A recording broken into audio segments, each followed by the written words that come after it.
मैं हूं संजय और आप सभी को इको स्टडी में स्वागत है। आज हम लोग एक नए चैप्टर की शुरुआत करेंगे जो क्लास 10 इकोनॉमिक्स के तीसरे अध्याय है मुद्रा और साख। अगर आप चैप्टर 1 और चैप्टर 2 अभी तक आप नहीं पढ़े हैं तो वीडियो के नीचे हमने लिंक दे रखा है, आप वहां जा कर के पुनः पढ़ाई कर सकते हैं।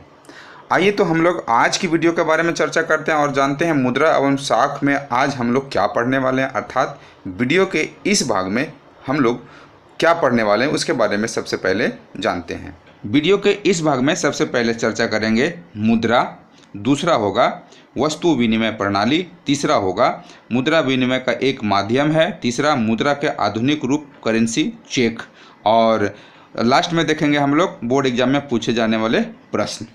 तो आइए सबसे पहले हम लोग मुद्रा और साख में सबसे पहले मुद्रा के बारे में जानकारी प्राप्त करते हैं और जानते हैं मुद्रा क्या है।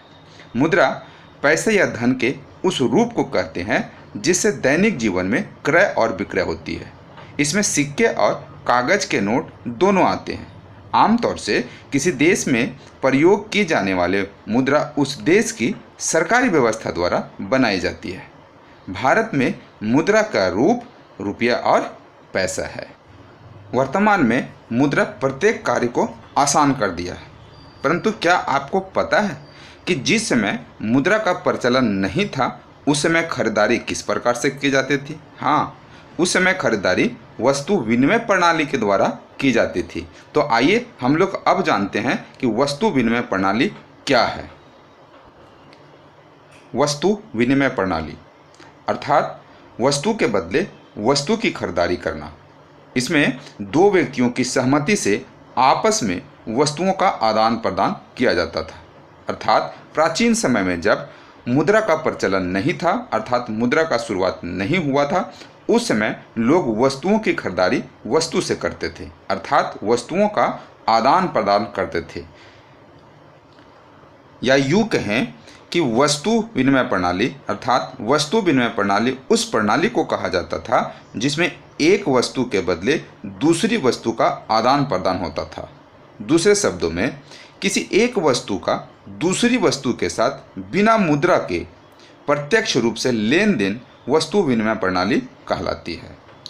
उदाहरण के लिए गेहूं से चावल बदलना, सब्जी से तेल बदलना, मछली से अनाज बदलना आदि। यह प्रणाली प्राचीन समय में प्रचलित था, परंतु यह बहुत बड़ी समस्या थी। इसे हम इस प्रकार से भी समझ सकते हैं।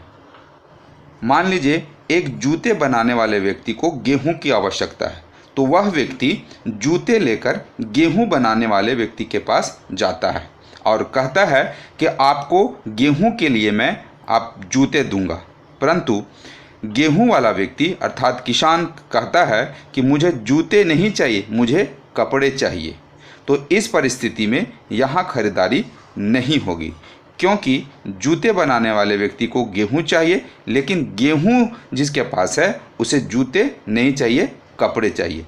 तब जा कर के यह व्यक्ति अर्थात जूते बनाने वाला व्यक्ति किसी दूसरे व्यक्ति के पास जाता है और कहता है गेहूं के लिए मैं आपको जूते दूंगा, क्योंकि भाई ये जूते बनाता है, इनको गेहूं चाहिए। परंतु यह दूसरा व्यक्ति बोलता है मुझे जूते चाहिए लेकिन मेरे पास गेहूं नहीं है।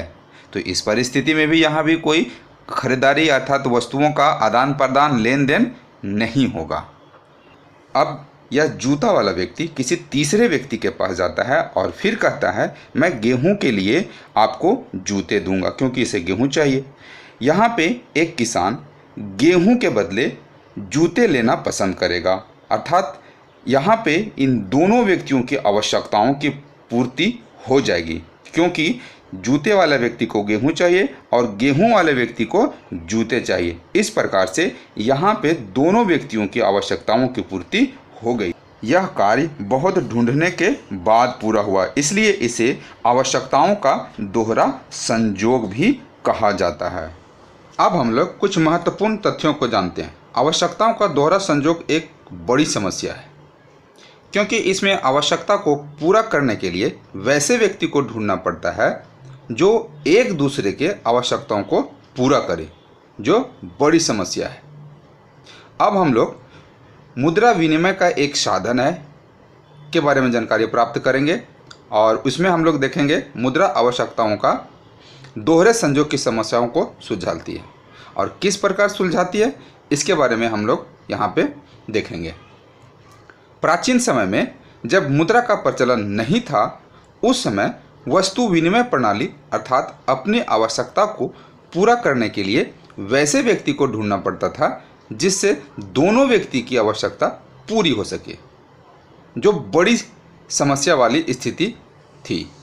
परंतु आज मुद्रा अर्थात रुपया पैसा हो जाने या प्रचलन होने से कोई भी व्यक्ति किसी भी वस्तु का मुद्रा अर्थात पैसा देकर बड़ी ही आसानी से खरीदारी कर सकता है। इसमें किसी व्यक्ति को ढूंढना नहीं पड़ता है। अतः मुद्रा आवश्यकताओं के दोहरे संयोग की समस्या को सुलझाती है, या यूँ कह सकते हैं कि मुद्रा विनिमय का एक माध्यम है, अर्थात मुद्रा विनिमय लेन देन का साधन है, क्योंकि मुद्रा विनिमय प्रक्रिया में मध्यस्थता का कार्य करती है, जिससे किसी भी वस्तु को बहुत ही आसानी से क्रय विक्रय अर्थात मुद्रा देकर किसी भी वस्तु की खरीदारी किया जा सकता है। अब हम लोग मुद्रा के आधुनिक रूप के बारे में जानकारी प्राप्त करेंगे। मुद्रा के आधुनिक रूप। मुद्रा एक ऐसा साधन है जिसके माध्यम से विभिन्न प्रकार की वस्तुओं का लेन देन सरलता से किया जा सकता है। सिक्कों के चलन से पहले विभिन्न तरह की वस्तुएं मुद्रा के रूप में प्रयोग की जाती थी। उदाहरण के लिए बहुत प्रारंभिक काल से ही भारतीय अनाज और पशु का मुद्रा के रूप में उपयोग करते थे। इसके पश्चात सोना चांदी और तांबे जैसे धातुओं के सिक्के का चलन हुआ, जिसका चलन पिछली सदी तक रहा था। अब हम लोग करेंसी के बारे में जानकारी प्राप्त करेंगे। करेंसी अर्थात नोट। करेंसी वर्तमान समय में करेंसी के रूप सिक्के, कागज के नोट दोनों आते हैं, परंतु आधुनिक रूप में cheque, ATM card, plastic money से भी कहा जाता है, डेबिट कार्ड आदि भी आधुनिक करेंसी में शामिल हो गए हैं, जिससे आज बड़ी ही आसानी से विनिमय के माध्यम ये बन गए हैं। भारत का पहला नोट ब्रिटिश शासन के दौरान साल 1862 में इंग्लैंड की कंपनी द्वारा छापा गया था। बाद में 1926 ईस्वी में नासिक में छापा गया। करेंसी नोट भारत में भारतीय रिजर्व बैंक आरबीआई केंद्रीय सरकार की ओर से करेंसी नोट जारी किया जाता है। भारत में नोटों की छपाई 4 प्रेसों में होती है। महाराष्ट्र के नासिक, मध्य प्रदेश के देवास, कर्नाटक के मैसूर और पश्चिम बंगाल के सालबोनी में छपाई की जाती है। अब हम लोग नोट के बाद अर्थात करेंसी के बाद चेक के बारे में कुछ जानकारियां प्राप्त करेंगे। चेक क्या है या कौन जारी करता है तथा कैसे जारी होता है, इसके बारे में जानकारी प्राप्त करेंगे। चेक बैंक द्वारा निर्गत एक दस्तावेज है जो बैंक अपने खाता धारक को प्रदान करता है। चेक बैंक द्वारा प्रमाणित होता है, जिससे खाता धारक बिना नगद मुद्रा के लेन देन की प्रक्रिया को पूरा करता है, अर्थात अपना रकम रुपया बिना नगद के दूसरे व्यक्ति को हस्तांतरित कर पाता है या करता है। अब हम लोग चेक को कैसे भरा जाता है इसके बारे में जानकारी प्राप्त करेंगे। सबसे पहले आप ऊपर में यहाँ पे देख रहे हैं दिनांक, तो यहाँ दिनांक और मंथ और ईयर डालेंगे। इसके बाद यहाँ पे लिखा हुआ पे का मतलब होता है कि जिस व्यक्ति को आप पेमेंट करने वाले हैं या चेक दे रहे हैं उस व्यक्ति का यहाँ पे नाम होगा। उसके बाद यहाँ रुपये, यहाँ पे हम वर्ड में रुपये का लिखेंगे, यानी कि जितने रुपये आप व्यक्ति को दे रहे हैं वहाँ उसको हम वर्ड में लिखेंगे। यहाँ पे देखिए अंक में लिखेंगे, जैसा कि यहाँ पे अंक में लिखा गया है। ये आपका खाता नंबर है जो ऑलरेडी पहले से छपा होता है चेक में। इसके बाद यहाँ पे देखिए ये बैंक शाखा संख्या है, ये जानकारी के लिए यहाँ पे लिख दिया गया है, और ये आपका चेक नंबर है। और यहाँ पे ऊपर में आप देख रहे होंगे एसी पेमेंट, ये 2 लाइन खींच करके यहाँ एसी पेमेंट लिखा गया है। इसका अर्थ होता है यह जो पेमेंट होगा वह अकाउंट में ही पेमेंट होगा, यह कैश में पेमेंट नहीं होगा। अगर 2 लाइन नहीं रहता तो यह पेमेंट आपका कैश में हो सकता है। अब हम लोग देखेंगे कि अगर चेक से खुद से अगर पेमेंट निकालना हो, अपने लिए अगर अमाउंट ज़रूरी है, तो कैसे हम लोग चेक भरेंगे। तो सबसे पहले जितना जो आप है वो सेम टू सेम भरेंगे।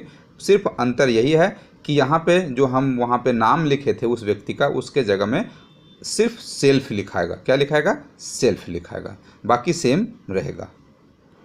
अब हम लोग बोर्ड एग्जाम में पूछे जाने वाले प्रश्नों की चर्चा करेंगे जो वीडियो के इस भाग से आएगा। जैसा कि आप जानते हैं कि मुद्रा एवं साख में सबसे ज़्यादा नंबर इकोनॉमिक्स में आपको बोर्ड एग्जाम में 7 नंबर आएंगे। इसमें एक क्वेश्चन जो होगा वह 5 नंबर का होगा और 2 क्वेश्चन जो होंगे वो 1-1 नंबर के होंगे। पहला क्वेश्चन हो सकता है मुद्रा से आप क्या समझते हैं। यह 1 नंबर का क्वेश्चन होगा, तो इसका उत्तर हम ये अब लिखेंगे जो आपको अभी स्क्रीन पर दिख रहा है। दूसरा क्वेश्चन हो सकता है चेक से आप क्या समझते हैं या क्या है, तो इसका उत्तर आप ये लिखेंगे जो अभी आपका स्क्रीन पर अभी दिख रहा है। तीसरा क्वेश्चन होगा वस्तु विनिमय प्रणाली से आप क्या समझते हैं, यह भी 1 नंबर का होगा, तो इस प्रकार से आप इसका उत्तर आप लिखेंगे जो अभी आपके स्क्रीन पर दिख रहा है। और चौथा क्वेश्चन हो सकता है यह 5 नंबर का क्वेश्चन होगा मुद्रा आवश्यकताओं के दोहरे संयोग की समस्या को किस तरह सुलझाती है, अपनी ओर उदाहरण देकर स्पष्ट करें। तो इसका उत्तर आप इस प्रकार से देंगे जो आपका अभी स्क्रीन पर दिख रहा है। तो आज का वीडियो यहीं तक, नेक्स्ट वीडियो में हम फिर मिलेंगे, तब तक के लिए धन्यवाद।